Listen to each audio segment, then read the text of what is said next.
हरे Krishna. Shrimad Bhagavatam canto 9 chapter 4 Durvasa मुनि द्वारा अम्बरीश महाराज का अपमान।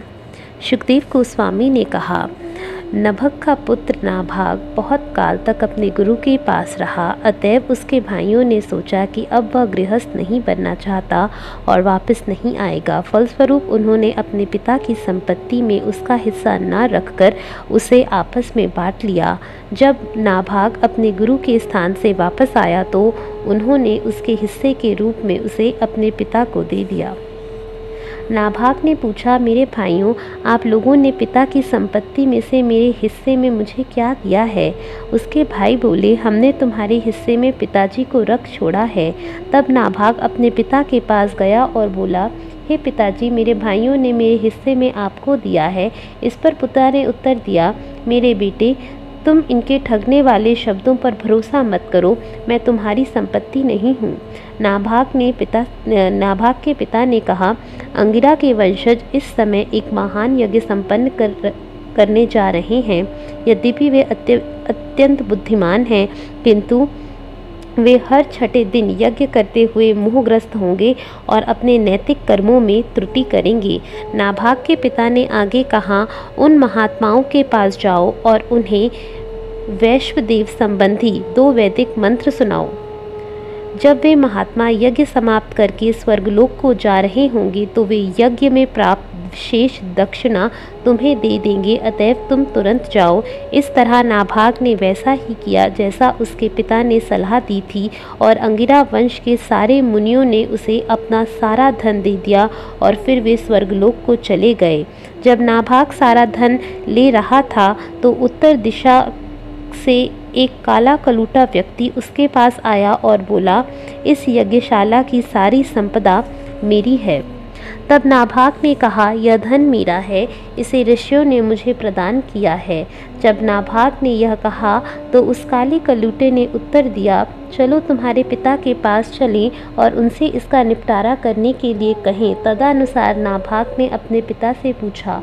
नाभाग के पिता ने कहा, ऋषियों ने दक्ष यज्ञशाला में जो भी आहुति दी थी वह शिवजी को उनके भाग के रूप में दी गई थी। अतएव इस यज्ञशाला की प्रत्येक वस्तु निश्चित रूप से शिवजी की है। तत्पश्चात शिवजी को नमस्कार करने के बाद नाभाग ने कहा, हे पूज्य देव, इस यज्ञशाला की प्रत्येक वस्तु आपकी है, ऐसे मेरे पिता का मत है। अब मैं विनम्रता पूर्वक आपके समक्ष अपना सिर झुकाकर आपसे कृपा की भीख मांगता हूँ। शिवजी ने कहा, तुम्हारे पिता ने जो कुछ कहा वह सत्य है और तुम भी वही सत्य कह रहे हो। अतएव वेद मंत्रों का ज्ञाता मैं तुम्हें दिव्य ज्ञान बतलाऊंगा। शिवजी ने कहा, अब तुम यज्ञ का बचा सारा धन ले सकते हो, क्योंकि मैं इसे तुम्हें दे रहा हूँ। यह कहकर धार्मिक सिद्धांतों में अटल रहने वाले शिवजी उस स्थान से अदृश्य हो गए। जो कोई इस कथा को प्रातःकाल एवं सायंकाल अत्यंत ध्यानपूर्वक सुनता या स्मरण करता है, वह निश्चय ही विद्वान, वैदिक स्तोत्रों को समझने वाला एवं स्वरूप सिद्ध हो जाता है। नाभाग से महाराज अम्बरीश ने जन्म लिया। महाराज अम्बरीश उच्च भक्त थे और अपने महान गुणों के लिए विख्यात थे।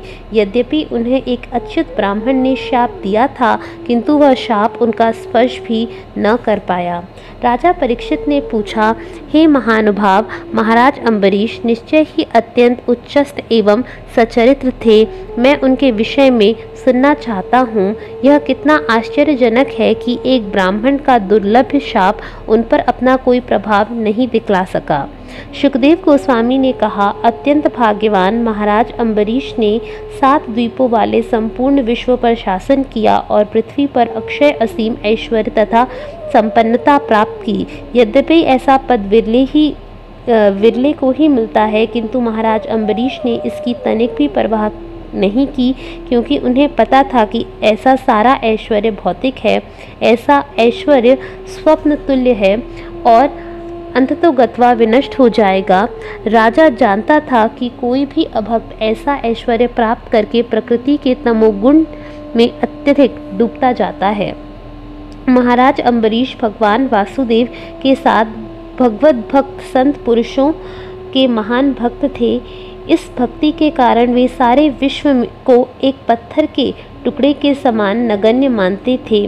महाराज अम्बरीश सदैव अपने मन को कृष्ण के चरण कमलों का ध्यान करने में, अपने शब्दों को भगवान का गुणगान करने में, अपने हाथों को भगवान का मंदिर झाड़ने बुहारने में तथा अपने कानों को कृष्ण द्वारा या कृष्ण के विषय में कहे गए शब्दों को सुनने में लगाते रहे। वे अपनी आँखों को कृष्ण के अर्चय विग्रह, कृष्ण के मंदिर तथा कृष्ण के स्थानों यथा मथुरा तथा वृंदावन को देखने में लगाते रहे। वे अपनी स्पर्श इंद्रियों को भगवत भक्तों के शरीर का स्पर्श करने में, अपनी घ्राण इंद्रियों को भगवान पर चढ़ाई गई तुलसी की सुगंध को सूंघने में, अपनी जीभ को भगवान का प्रसाद चखने में लगाते रहे। उन्होंने अपने पैरों को पवित्र स्थानों तथा भगवत मंदिरों तक जाने में, अपने सिर को भगवान के समक्ष झुकाने में और अपनी इच्छाओं को 24 घंटे भगवान की सेवा करने में लगाया। निसंदेह महाराजा अम्बरीश ने अपनी इंद्रिय तृप्ति के लिए कभी भी कुछ नहीं चाहा। वे अपनी सारी इंद्रियों को भगवान से संबंधित भक्ति के कार्यों में लगाते रहे। भगवान के प्रति आसक्ति बढ़ाने और समस्त भौतिक इच्छाओं से पूर्णतः मुक्त होने की यही विधि है। राजा के रूप में अपने नित्य कर्तव्यों का पालन करते हुए महाराज अम्बरीश अपने राजसीय कार्यकलापों के फलों को सदैव भगवान कृष्ण को अर्पित करते थे, जो प्रत्येक वस्तु के भोक्ता हैं और भौतिक इंद्रियों के बोध से परे हैं। वे निश्चित रूप से निष्ठावान भगवत भक्त ब्राह्मणों से सलाह लेते थे और इस प्रकार वे बिना किसी कठिनाई के पृथ्वी पर शासन करते थे। महाराज अम्बरीश ने उस मरुस्थल में, जिसमें से होकर सरस्वती नदी बहती है, अश्वमेध यज्ञ जैसे महान यज्ञ संपन्न किए और समस्त यज्ञों के स्वामी भगवान को प्रसन्न किया। ऐसे यज्ञ महान ऐश्वर्य तथा उपयुक्त सामग्री द्वारा तथा ब्राह्मणों को दक्षिणा देकर संपन्न किए जाते थे और इन यज्ञों का निरीक्षण वशिष्ठ, आसित तथा गौतम जैसे महापुरुषों द्वारा किया जाता था, जो यज्ञों के संपन्नकर्ता राजा के प्रतिनिधि होते थे। महाराज अम्बरीश द्वारा आयोजित यज्ञ में सभा के सदस्य तथा पुरोहित, विशेष रूप से होता, उद्गाता, ब्रह्मा तथा अधर्व्यू वस्त्रों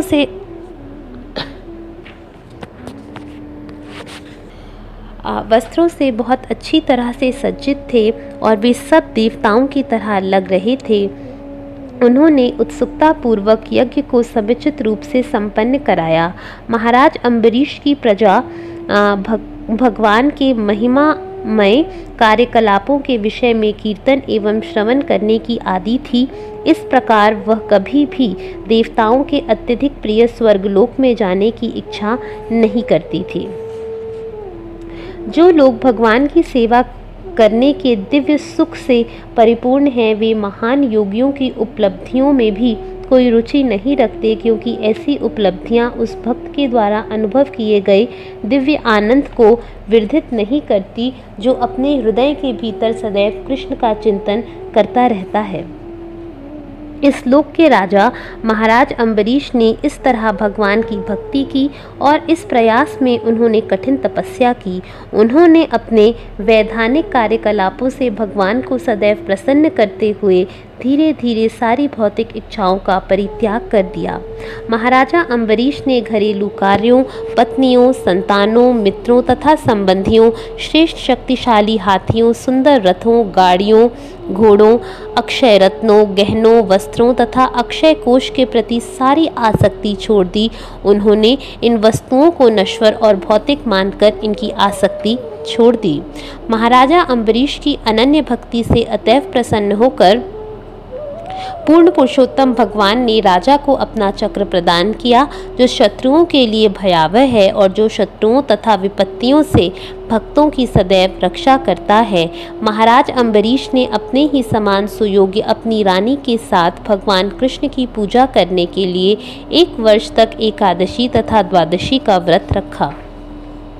1 वर्ष तक उस व्रत को रखने के बाद 3 रातों तक उपवास रखकर तथा यमुना में स्नान करके महाराज अम्बरीश ने कार्तिक के महीने में भगवान हरि की मधुवन से पूजा की। महाअभिषेक के विधि विधानों के अनुसार महाराज अम्बरीश ने सारी सामग्री से भगवान कृष्ण के अर्चय विग्रह को स्नान कराया। फिर उन्हें सुंदर वस्त्रों, आभूषणों, सुगंधित फूलों की मालाओं तथा पूजा की अन्य सामग्री से अलंकृत किया। उन्होंने ध्यान पूर्वक तथा भक्ति पूर्वक कृष्ण की तथा भौतिक इच्छाओं से मुक्त अत्यंत भाग्यशाली ब्राह्मणों की पूजा की। तत्पश्चात महाराज अम्बरीश ने अपने घर में आए सारे अतिथियों को, विशेषकर ब्राह्मणों को संतुष्ट किया। उन्होंने 60 करोड़ गौएं दान में दी, जिनके सींग सोने के पत्थर से और खुर चांदी के पत्थर से मढ़े थे। सारी गौएं वस्त्र से खूब सजाई गई थीं और उनके थन दूध से भरे थे। वे सुशील, तरुण तथा सुंदर थीं और अपने अपने बच्चों के साथ थीं। इन गौओं का दान देने के बाद राजा ने सर्वप्रथम सारे ब्राह्मणों को भरपेट भोजन कराया और जब वे पूरी तरह संतुष्ट हो गए तो वे उनकी आज्ञा से एकादशी व्रत तोड़कर उसका पारण करने वाले थे। किंतु ठीक उसी समय महान एवं शक्तिशाली दुर्वासा मुनि अनामंत्रित अतिथि के रूप में वहां पर पहुंचे। दुर्वासा मुनि का स्वागत करने के लिए महाराजा अम्बरीश खड़े होकर उन्हें आसन तथा पूजा की सामग्री प्रदान की। तब उनके पांवों के पास बैठकर राजा ने मुनि से भोजन करने के लिए अनुनय किया। दुर्वासा मुनि ने प्रसन्नता पूर्वक महाराज अम्बरीश की प्रार्थना स्वीकार कर ली, किंतु आवश्यक अनुष्ठान करने के लिए वे यमुना नदी में गए। वहां उन्होंने पवित्र यमुना नदी के जल में डुबकी लगाई और निराकार ब्रह्म का ध्यान किया। तब तक व्रत तोड़ने के लिए द्वादशी का केवल आधा मुहूर्त शेष था। फलस्वरूप व्रत को तुरंत तोड़ा जाना अनिवार्य था।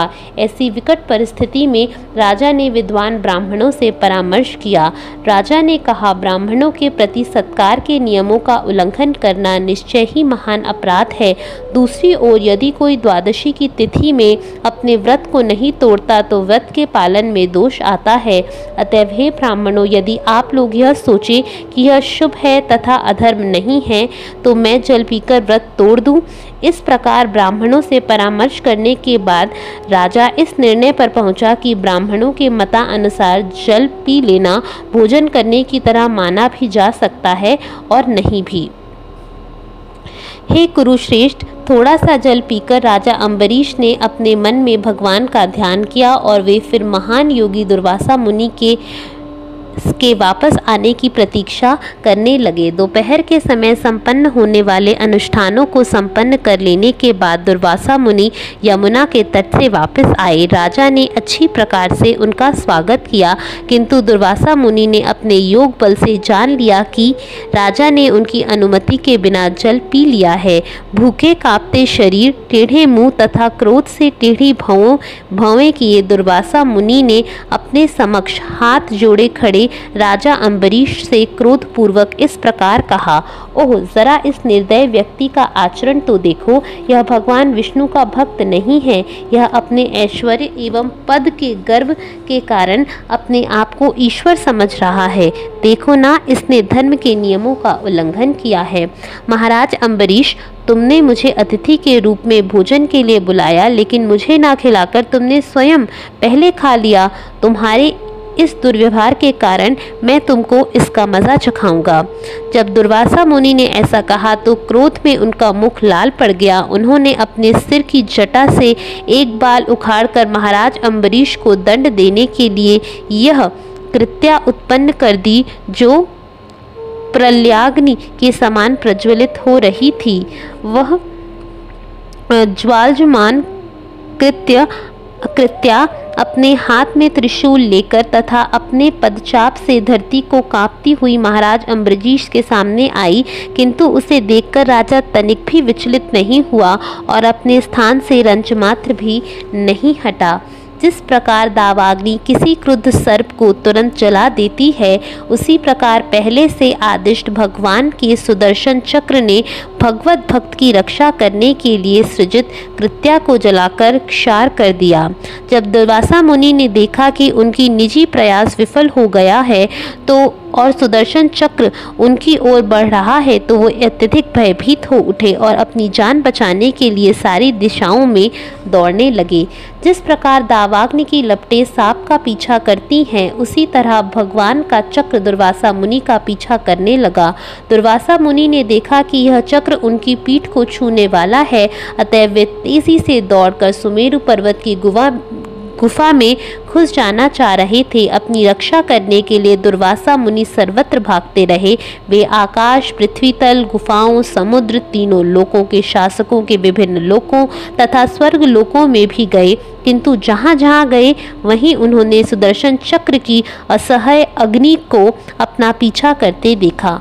दुर्वासा मुनि भयभीत मन से इधर उधर शरण खोजते रहे, किंतु जब उन्हें कोई शरण न मिल सकी तो अंततः वे ब्रह्मा जी के पास पहुँचे और कहा, हे प्रभु, हे ब्रह्मा जी, कृपा करके भगवान द्वारा भेजे गए इस ज्वलित सुदर्शन चक्र से मेरी रक्षा कीजिए। ब्रह्मा जी ने कहा, द्विपरार्ध के अंत में जब भगवान की लीलाएं समाप्त हो जाती हैं तो भगवान विष्णु अपनी एक भ्रिकुटी के टेढ़ी करके सारे ब्रह्मांड का, जिसमें हमारे निवास स्थान भी सम्मिलित हैं, विनाश कर देते हैं। मैं तथा शिवजी जैसे महापुरुष तथा दक्ष, भृगु इत्यादि प्रधान ऋषि मुनि एवं जीवों के शासक, मानव समाज के शासक एवं देवताओं के शासक, हम सभी उन भगवान विष्णु को अपने अपने सिर झुकाकर समस्त जीवों के कल्याण हेतु उनके आदेशों का पालन करने के लिए उनकी शरण में जाते हैं। जब सुदर्शन चक्र की ज्वलित अग्नि से संतप्त दुर्वासा को ब्रह्मा जी ने इस प्रकार मना कर दिया तो उन्होंने कैलाश लोक में सदैव निवास करने वाले शिवजी की शरण लेने की प्रयास की। शिवजी ने कहा, हे पुत्र, मैं ब्रह्मा जी और अन्य देवता जो अपनी अपनी महानता की भ्रांत धारणा के कारण इस ब्रह्मांड के भीतर चक्कर लगाते रहते हैं, भगवान से स्पर्धा करने की क्षमता नहीं रखते, क्योंकि भगवान के निर्देशन मात्र से असंख्य ब्रह्मांडों एवं उनके निवासियों की उत्पत्ति और संहार होता रहता है। मैं शिव जी, सनत कुमार, नारद, परम आदरणीय ब्रह्मा जी, कपिल देवहूति पुत्र, अपरांतरम व्यासदेव जी, देवल, यमराज, आसुरी, मारीच इत्यादि अनेक संत पुरुष एवं सिद्धि प्राप्त अन्य अनेक लोग भूत, वर्तमान तथा भविष्य को जानने वाले हैं। फिर भी भगवान की माया से प्रच्छन्न होने के कारण हम यह नहीं समझ पाते कि यह माया कितनी विस्तीर्ण है। तुम उन्हीं भगवान के पास राहत प्राप्त करने के लिए जाओ, क्योंकि यह सुदर्शन चक्र हम लोगों के लिए भी दुस्सह है। तुम भगवान विष्णु के पास जाओ, वे अवश्य ही दयाद्र होकर तुम्हें सौभाग्य प्रदान करेंगे। तत्पश्चात शिवजी के द्वारा भी शरण न दिए जाने पर निराश होकर दुर्वासा मुनि वैकुंठ धाम गए, जहाँ भगवान नारायण अपनी प्रियतमा लक्ष्मी देवी के साथ निवास करते हैं। सुदर्शन चक्र की गर्मी से झुलसे हुए महान योगी दुर्वासा मुनि नारायण के चरण कमलों पर गिर पड़े। कपकपाते शरीर से वे इस तरह बोले, हे अच्युत, हे अनंत, हे समस्त ब्रह्मांड के रक्षक, आप ही सभी भक्तों के अभीष्ट हैं। हे प्रभु, मैं महान अपराधी हूँ, कृपया मुझे संरक्षण प्रदान करें। हे प्रभु, हे परम नियंता, मैंने आपकी असीम शक्ति समझे बिना आपके परम प्रिय भक्त के प्रति अपराध किया है। कृपया मुझे इस अपराध के फल से बचा ले। आप हर काम कर सकते हैं, क्योंकि यदि कोई व्यक्ति नरक जाने के लायक हो, उसके लिए हृदय में अपने पवित्र नाम को जगाकर आप उसका उद्धार कर सकते हैं। भगवान ने उस ब्राह्मण से कहा, मैं पूर्णतः अपने भक्तों के वश में हूँ। निसंदेह मैं तनिक भी स्वतंत्र नहीं हूँ। चूँकि मेरे भक्त भौतिक इच्छाओं से पूर्णतः रहित होते हैं, अतएव मैं उनके हृदयों में ही निवास करता हूँ। मुझे मेरे भक्त ही नहीं, मेरे भक्तों के भक्त भी अत्यंत प्रिय हैं। हे ब्राह्मण श्रेष्ठ, मैं उन साधु पुरुषों के बिना अपना दिव्य आनंद तथा अपने परम ऐश्वर्यों का भोग नहीं करना चाहता, जिनके लिए मैं ही एकमात्र गंतव्य हूँ। चूँकि शुद्ध भक्तगण इस जीवन में या अगले जीवन में किसी भौतिक उन्नति की इच्छा से रहित होकर अपने घर, पत्नियों, बच्चों, संबंधियों, धन और यहाँ तक कि अपने जीवन का भी परित्याग मात्र मेरी सेवा करने के लिए करते हैं, तो मैं ऐसे भक्तों को कभी भी किस तरह छोड़ सकता हूँ। जिस तरह सती स्त्रियाँ अपने भद्र पतियों को अपनी सेवा से अपने वश में कर लेती हैं, उसी प्रकार से समदर्शी एवं हृदय से मुझसे अनुरक्त शुद्ध भक्तगण मुझको पूरी तरह अपने वश में कर लेते हैं। मेरे जो भक्त मेरी प्रेमा भक्ति में लगे रहकर सदैव संतुष्ट रहते हैं, वे मोक्ष के 4 सिद्धांतों सालोक्य, सारूप्य, सामीप्य तथा साष्टी में भी तनिक रुचि नहीं रखते। यद्यपि उनकी सेवा से ये उन्हें स्वतः प्राप्त हो जाते हैं, तो फिर स्वर्गलोक जाने के नश्वर सुख के विषय में क्या कहा जाए। शुद्ध भक्त सदैव मेरे हृदय में रहता है और मैं शुद्ध भक्त के हृदय में सदैव रहता हूँ। मेरे भक्त मेरे सिवाय और कुछ नहीं जानते और मैं उनके अतिरिक्त और किसी को नहीं जानता। हे ब्राह्मण, अब मैं तुम्हारी रक्षा के लिए उपदेश देता हूँ, मुझसे सुनो। तुमने महाराज अम्बरीश का अपमान करके आत्मद्वेष से कार्य किया है, अतएव तुम एक क्षण की भी देरी किए बिना तुरंत उनके पास जाओ। जो व्यक्ति अपनी तथाकथित शक्ति का प्रयोग भक्त पर करता है, उसकी वह शक्ति प्रयोक्ता को ही हानि पहुंचाती है। इस प्रकार कर्ता विषयी को हानि पहुंचती है, विषय को नहीं। ब्राह्मण के लिए तपस्या तथा विद्या निश्चय ही कल्याणप्रद है, किंतु जब तपस्या तथा विद्या ऐसे व्यक्ति के पास होती है जो विनीत नहीं है, तो वे अत्यंत घातक होती है। अतएव हे ब्राह्मण श्रेष्ठ, तुम तुरंत महाराज नाभाग के पुत्र राजा अम्बरीश के पास जाओ। मैं तुम्हारे कल्याण की कामना करता हूँ। यदि तुम महाराज अम्बरीश को प्रसन्न कर सके तो तुम्हें शांति मिल जाएगी। हरे कृष्णा।